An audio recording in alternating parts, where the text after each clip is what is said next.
Hey, all you big souls out there.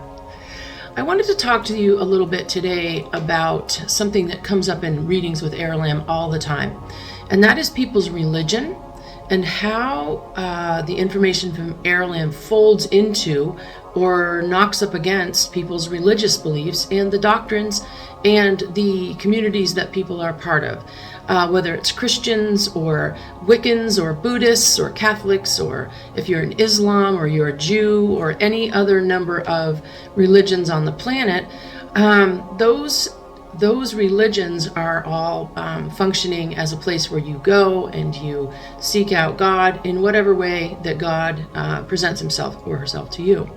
So oftentimes people have a little bit of fear around this because they might start looking into NDEs, or they might start looking into, looking at something like Aralamb's work, or reading books about, growing your soul or growing your spirituality.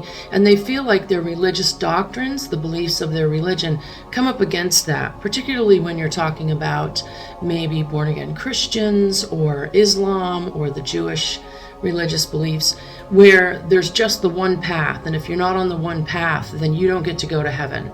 So over and over and over, Aralamb and I find when we're talking with folks whose souls on the other side come in a reading where the people that have passed over, in all of the readings that I've done, every single soul that has shown up in the readings for people in the sessions, always, those souls are joyful, and those souls were born-again Christians here, they were Jews here, they were studying Islam here, they may have been Wiccans or Pagans or Buddhists, you name it, you can fill in the blanks, right? And what they all have in common on the other side is that it really doesn't matter how you get back to God, as long as you're on the path to get back to God. So, and Aralamb is saying to me right now, in the most simplest form, what this is that what is in your heart really, really matters, and what is in your spirit really, really matters, and how you are in your life really, really matters. How you treat other people, what you're doing day to day, and even how you treat yourself and your closest family members. Now, there are people who might listen to this and say, hey, I'm a born-again Christian, and this goes completely against the doctrine of my religion. I completely understand that, and Aralamb is saying right now, that's not an issue when your soul leaves your body. Now, that doesn't mean that if you follow the teachings of Jesus or that you're a born-again Christian, that's perfectly wonderful.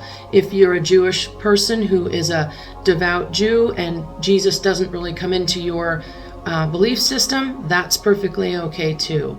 And this isn't meant to be inflammatory to anyone. What everybody that we've talked to on the other side, they all say the same thing, and that is that what's in your heart is truly, truly what matters, and that you have a belief in the idea that there is a God, that you have a creator. Now, if you're a Wiccan or a pagan, you may believe in God as being a woman, or you believe in all of the energies around God that lead back to God, and that's perfectly good too. I think the most incredible thing to me, and Aralamb is concurring, is that when someone passes over and their soul shows up there, it doesn't matter what religion they belong to, because when they get there, all the religions are the same religion. Everybody's coming back to God, right? Everybody's coming back to the creation source. So if you're someone who's a born-again Christian and you want to take yoga and you're feeling like you shouldn't be doing yoga because maybe yoga is something energetic that's outside of your religious doctrine, don't fear that, because your beliefs are always your beliefs, and your truth is your truth. And Aralamb is never trying to enforce his truth on anybody. He's literally a teacher, and he'll say that to me over and over and over. It's really about getting people to understand that the love for God, the love for yourself, the love for those around you, you come back over to heaven with all of that. That's what you do get to bring back with you. That's what you get to take back home with you. So don't fear. Aralamb is saying right now, if you take nothing from this particular segment, don't fear the idea that you can still be expanding your spirit. You can expand your soul, and it doesn't have to be negative, and it doesn't have to butt heads with your religious doctrine and your religious belief, and also the truth for you. Because here's the thing too, and Aralamb talks about this in sessions with people all the time. If you're a born-again Christian, when you go over, you will be met in the most born-again Christian way on the other side when you first get there, because that's your comfort level. If you're a Buddhist, you're going to be met in the most Buddhist kind of way. And I'm simplifying it, and Aralamb is saying to me right now, you're simplifying that a little bit.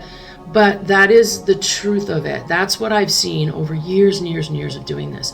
So if you're fearing expanding your spiritual learning and your process, don't fear that as being one or the other. It's not black and white. And oftentimes people have a fear that their religious doctrine would make it so that they cannot learn, they can't grow in this way. And you really, really can. Also, we get a lot of questions about the Bible.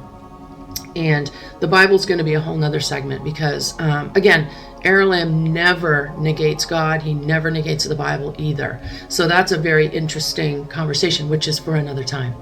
Anyway, I hope this helped you guys a little bit. Certainly ask questions ask questions under this video, and we'd love to get back to you. Have a great afternoon. And everybody that I can see, everybody who's seeing me, you're all huge, huge, huge bright souls.